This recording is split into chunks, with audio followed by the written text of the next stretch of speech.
And we are recording. All right. Welcome, everyone, to our Bible study. We'll be studying the parables of Jesus.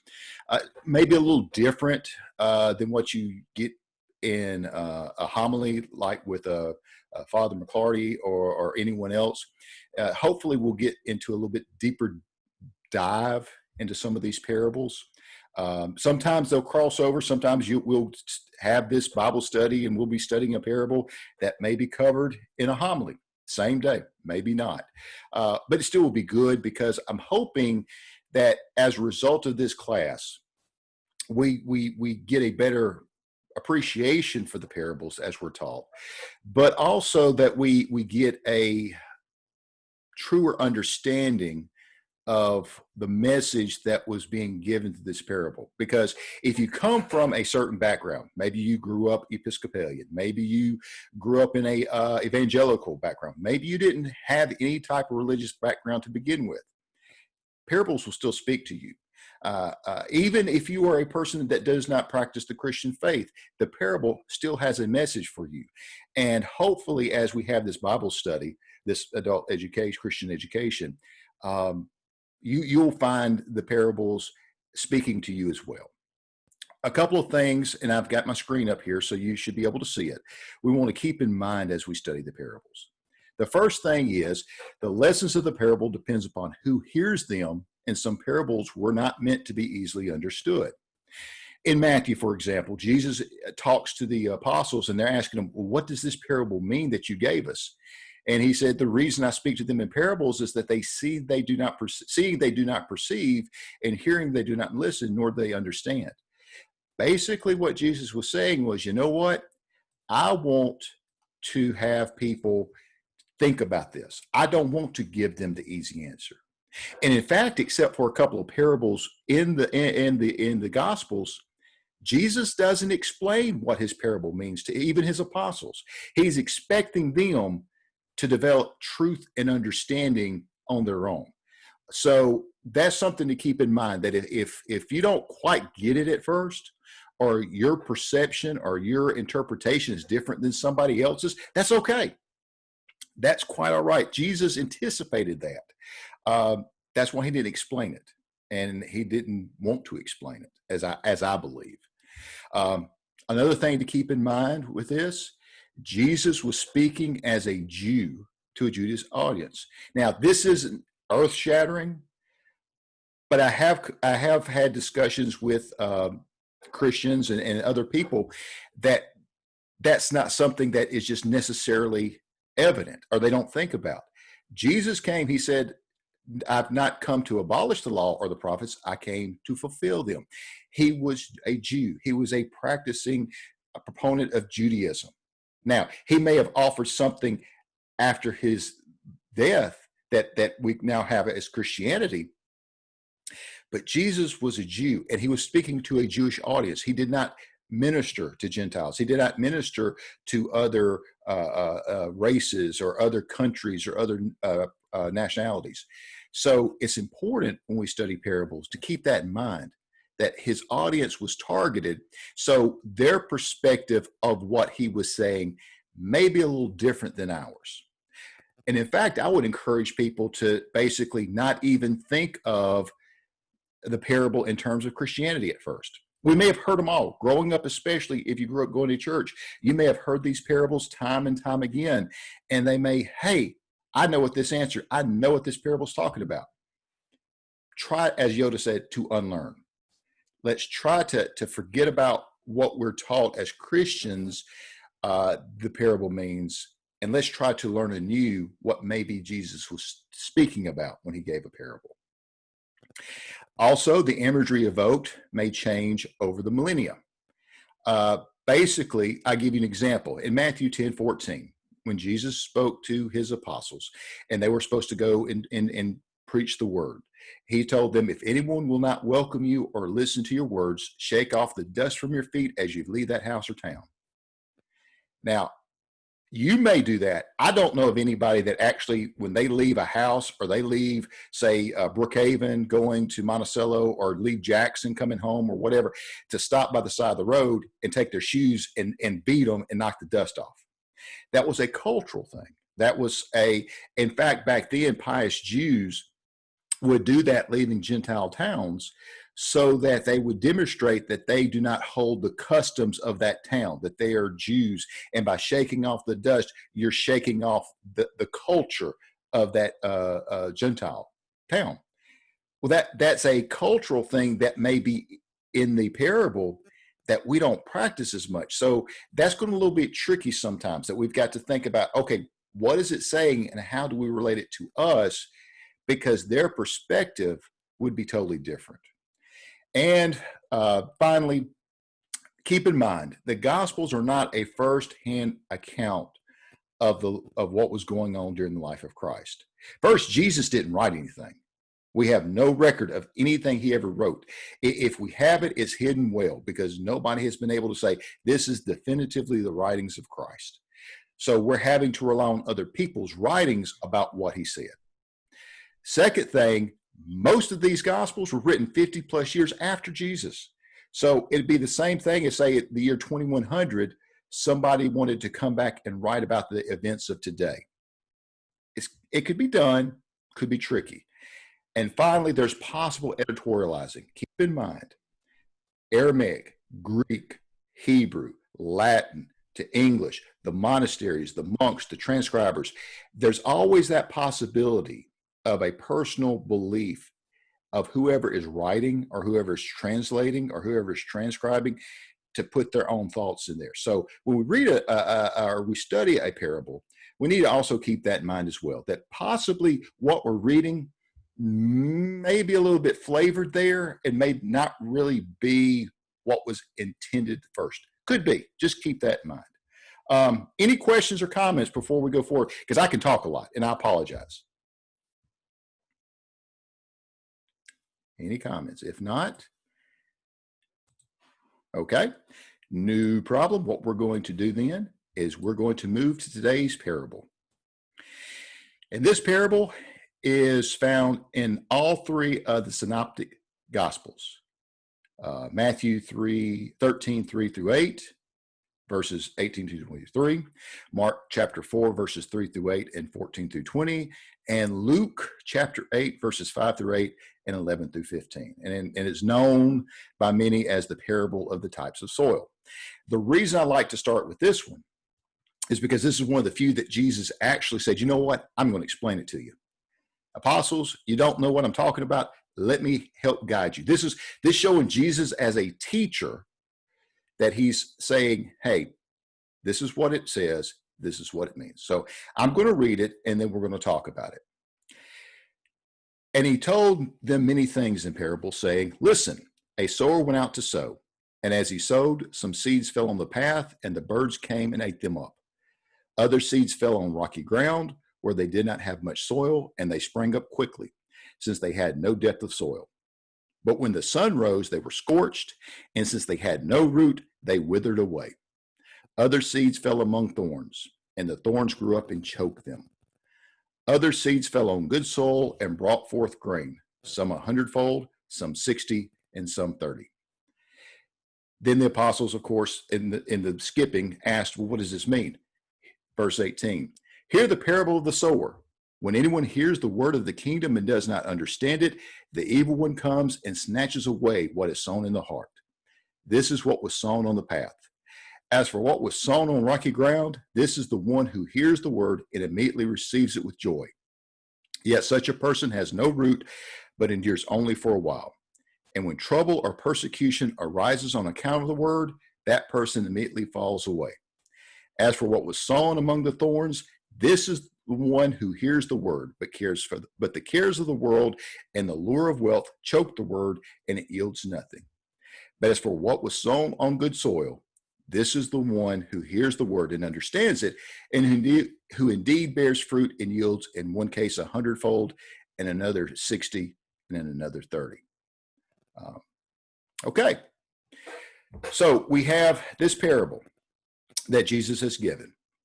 And basically the way we got it structured, we can read the first verse, like verse 3, and then come back and read verse 19 and kind of say, this is what he says, this is what he means. So a lot of people say, oh, Point blank, it's pretty obvious. Or maybe it's not. For example, in verse 4, Jesus talks about the birds. When he sowed, seeds fell on the path and birds came and ate them up. But then in verse 19, he says the birds stand for the evil one. So, first question, right off the bat, who is the evil one? Anyone's welcome to speak. I don't have to do all the talking, but I will. Anyone want to go out on a limb and say who they think the evil one is? Okay, Jay, I think you're trying to speak, but I think your microphone's off. You may have to unmute. I don't know.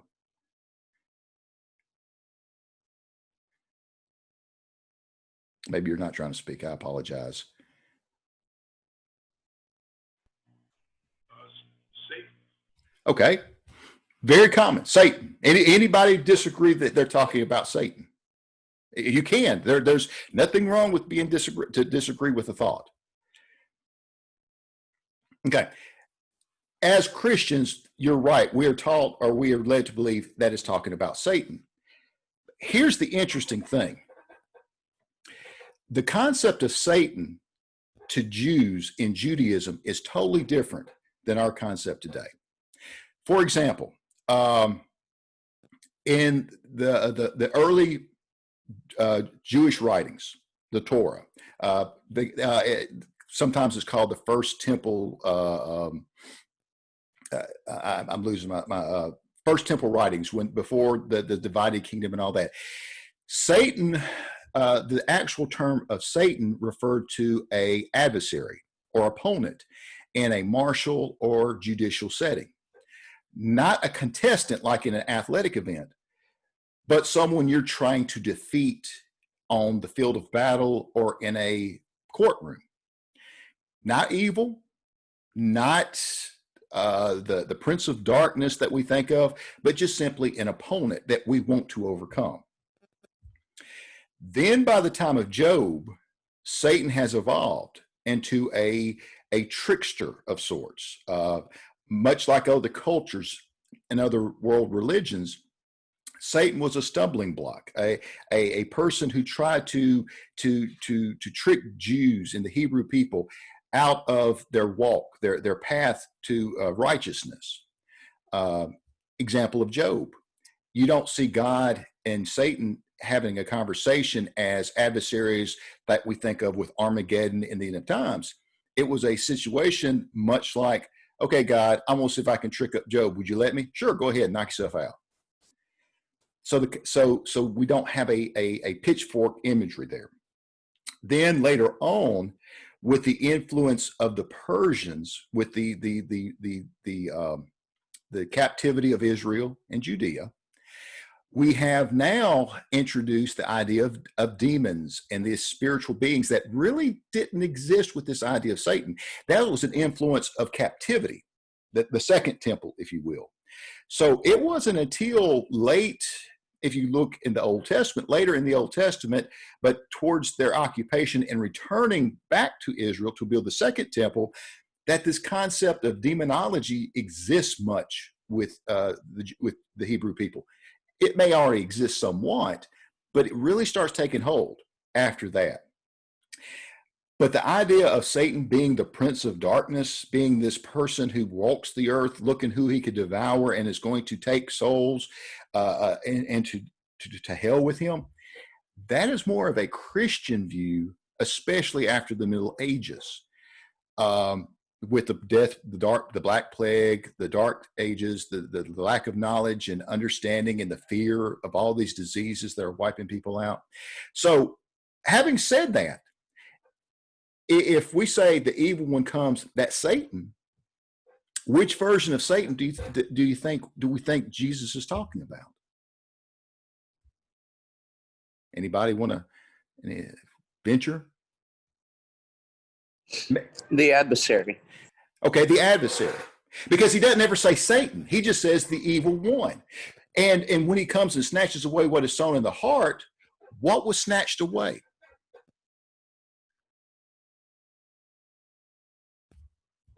Anybody want to take a guess or try to give their interpretation? Maybe I should say, what do you think was being snatched away from the heart?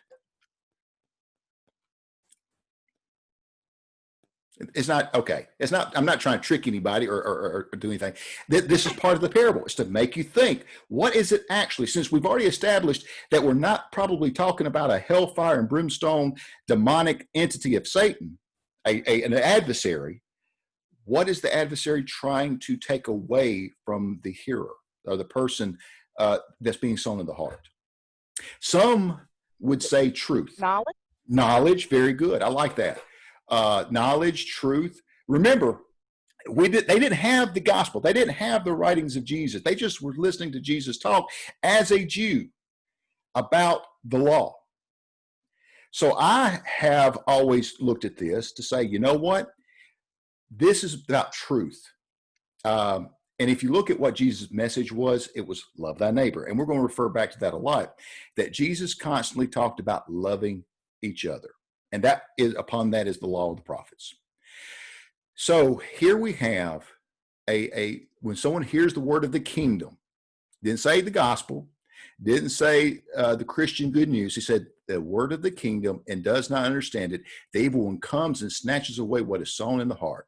This is what's sown on the path. So the indication is, from a evangelical Christian background, well, that is the word of God that Jesus is preaching to us, and Satan is denying us. And that's true. That's a perspective. Another perspective is this is where someone knows the truth and doesn't share it with somebody else. For example, if I knew that there's a pothole on Monticello Street before you get to downtown, and I know that pothole is pretty bad, and if somebody hits it, it blows out a tire, and I don't tell anybody, I've hidden a truth from people that could cause damage. Now, that's very simplistic. But think about all the truths that exist. When I say truths, all the things out there that can benefit people and that aren't shared, or maybe that we don't tell because, you know, we don't want to hurt feelings, maybe because we don't understand. I don't know, just different thoughts here. But you can look at this as the evil one, Satan, trying to take away the good news of Jesus, which it very much is. But you can also look at it as someone just simply saying, you know what? I'm going to not allow the truth to be known because I don't want somebody to learn it. Could be that simple. Any thoughts? Okay. We'll move on because of time. Oh, go ahead, Jay. Go ahead, sir.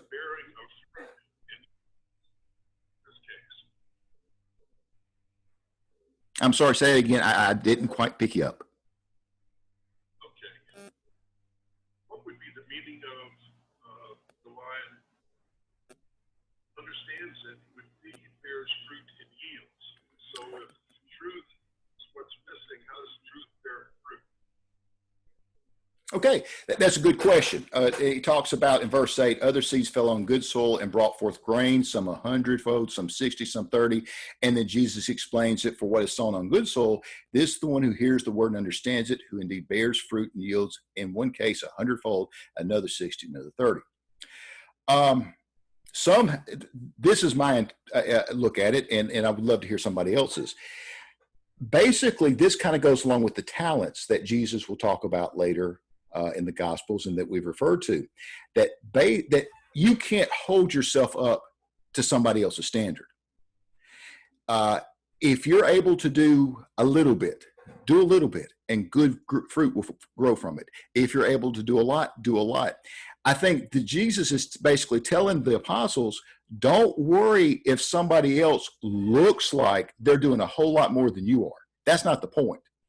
Good soil will produce what it will produce. Anybody that's ever done any farming, anybody that's tried to raise a tomato plant in their backyard knows you can put two plants beside themselves. One may be a bumper crop of tomatoes and one may be one or two, and you're lucky to get those. The soil's still good. The seed was still good. But events, happenstances, things happen. So not everybody is going to be able to produce the same. And that doesn't mean you look at somebody else and shame them. And it doesn't mean you look at somebody else and say, well, they're doing so much better than them. They've got to have a crown with all these jewels and everything. That goes against, to me, what Jesus is saying. Jesus is simply saying here, you know what?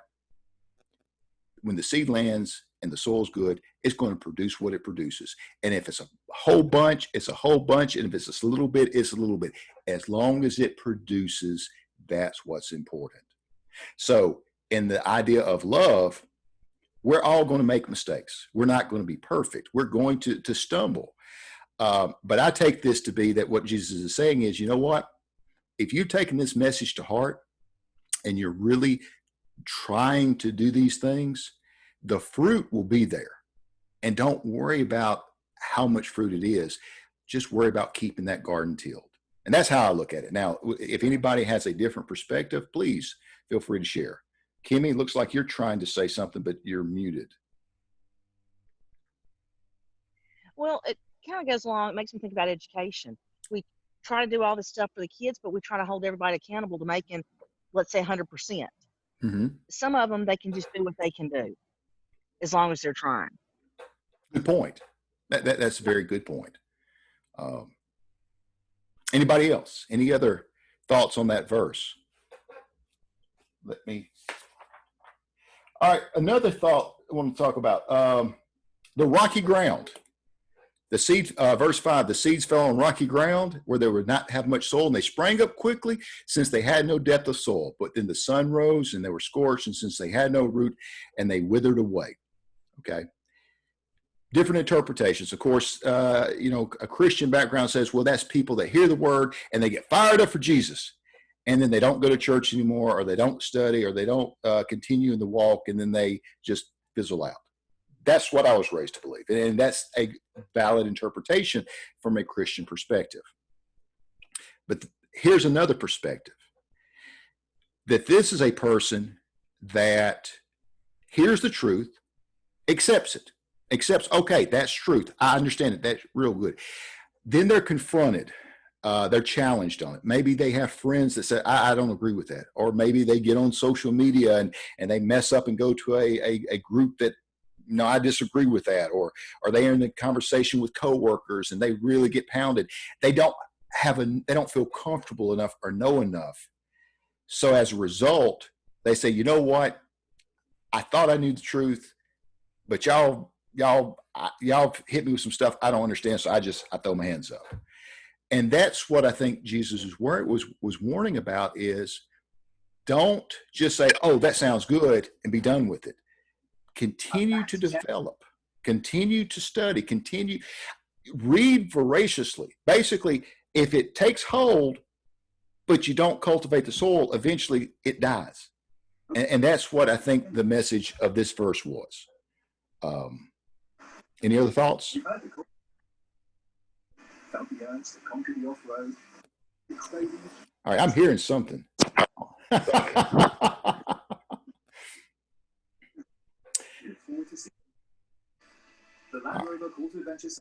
could also, to me, be the receptiveness of one's heart. Mm-hmm. The word represents this, and whether or not you believe it, your receptiveness and how deeply that you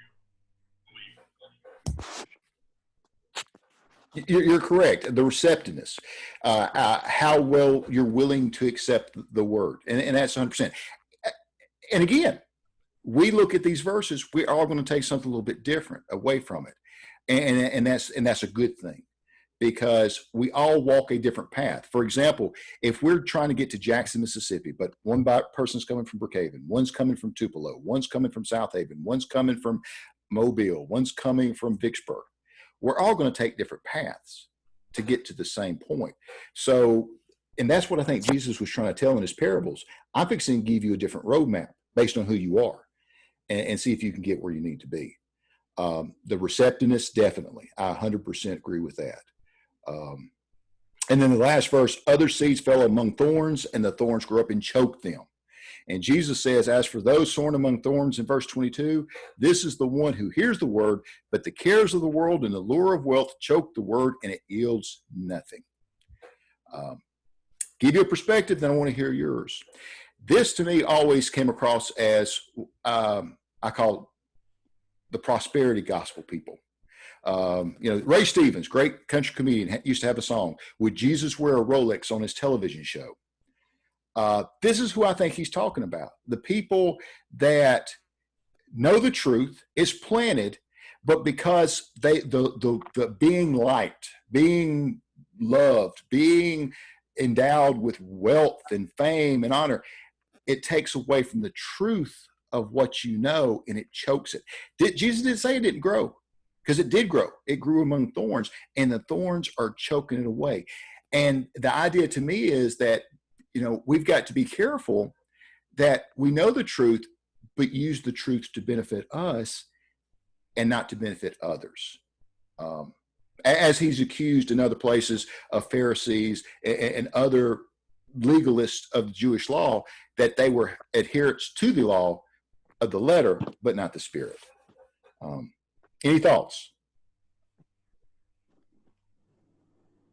Well, you mentioned the Ray Stevens and the Rolex. Is that not to how we let society and other things influence us in our walk? That's a good point. You're right. Go ahead. I'm sorry. Yeah, you're right. That the idea of we let other things choke out truth, choke out the word, choke out what was being sowed, and it's really easy to do. And Jesus, I think, warned us about it. Now, some would say what was being choked out is lack of going to church, or you're not reading your Bible. Okay, that's fair. But again, Jesus was talking to Jews who, in Judaism, the practice of Judaism, being a good person on this earth was very important. Helping the poor, helping the sick, helping the needy, giving alms. This was important. So think about it also from the perspective of that Jesus is saying, you know what? Maybe, just maybe, people are, something popped up on my Zoom saying we do not have that 40-minute time limit. Okay, that's great. Wonderful, whatever. But anyway, but Jesus basically is saying, you know what?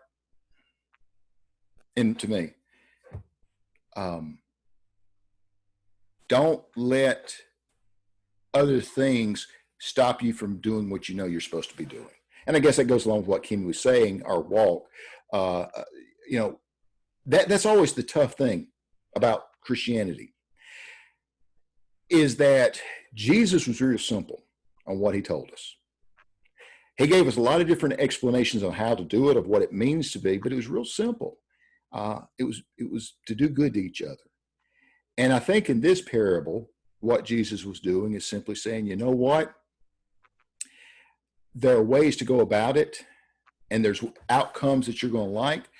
But if you don't take hold of this message, somebody's going to hide it from you. Somebody's going to trick you into not following it. Satan, the adversary. You're going to take hold of it and want to go out and do a whole bunch, but you don't really focus on what it means to do good. And so therefore it dies in you. And you just, everybody's the same. Everybody's a crook. Everybody's a cheat. You can't trust anybody. Everybody's out for themselves. So it dies. You got some that, hey, I want to do good, but how does it benefit me? Does it make me look good? Does it give me prestige? Do I get to have my own ministry and you contribute and I live in a fancy house for it? Or I use it for political gain or prestige or position? Or do we just, hey, we take it, we plant it, we let it grow, and whatever comes up is what comes up. And Jesus said, hey, that's good enough. You did your best, and that's all we can ask of it. So, thoughts? Like I said, I talk too much. All right. Any other thoughts or considerations on this parable? Anything that you still see that we may not have talked about, may have touched on, that you're looking at, say, what does it mean by this verse? Or hey, I just thought of this verse, because we've got a few more minutes before we're going to shut it down, because I want to try to keep, like I said, the classes within 30 minutes, just so few people who are trying to get to live church can actually get there. So anybody have a different or another perspective that they want to throw out there for us to chew on?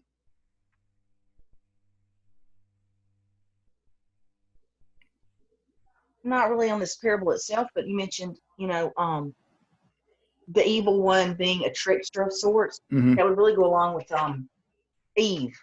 And then talking about the serpent. Yes, the serpent. Yeah, and again, really there to cause harm. Yeah, right.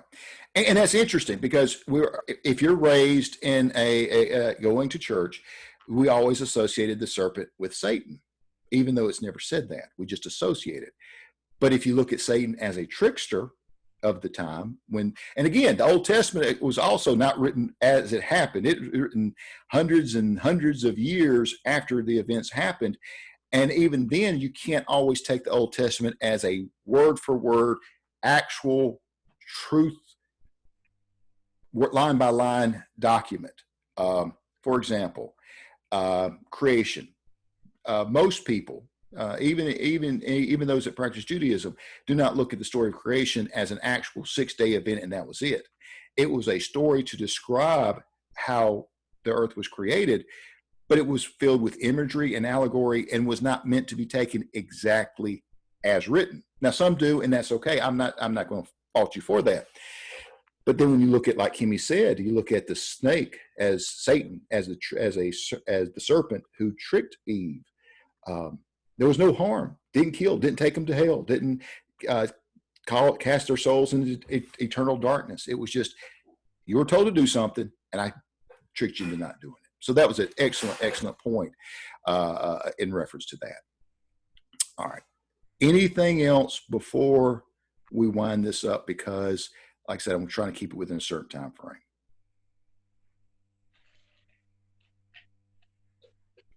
Okay. All right. I'm not getting any voice. So we're going to stop there for today. This is one parable. And I think this is something to chew on this week. Think about the things we talked about. Think about what we referenced, and think about how we looked at it, because pretty soon Jesus is not going to explain it to us anymore like he did in this parable. So we're going to have to try to come up and say, what's he actually saying and how does it apply to us? It applied to them back there a certain way. Does it apply to us the same way? Does the imagery still work? So, but this was a real good one, I think, to start with, because, like I said, it was pretty explained. And let me throw this in, one last thing before we go. And I've said this before on this parable. Start with verse 18. I'm not 100% sure that was Jesus. Now, it may very well be. Don't misunderstand me. But Jesus didn't explain most of his parables. This one he did. And if you look at it, it looks very heavily towards a current Christian message, and that's fine. Is it possible this is actually commentary by someone that either the author of Matthew put this in to try to explain the parable, or a translator or a transcriber said, you know what, I'm going to explain it for my audience, whoever's going to read this book? Don't know. And it could very well be Jesus did this. Jesus said this, then he explained it to his apostles. That's the problem. We really don't know. But it'd be interesting, how does that change your perspective if Jesus just did the first part and didn't explain it, versus if he did explain this but doesn't explain any other parables? How is that? What's going on with that? So something to think about, something to chew on as we study, to think about that, we don't get a lot more explanations. We get, I think, one more parable, and that may be next week where he explains it. And then after that, we're on our own. We got to figure it out for ourselves. So, all right, I'm going to do something. I am going to stop the recording.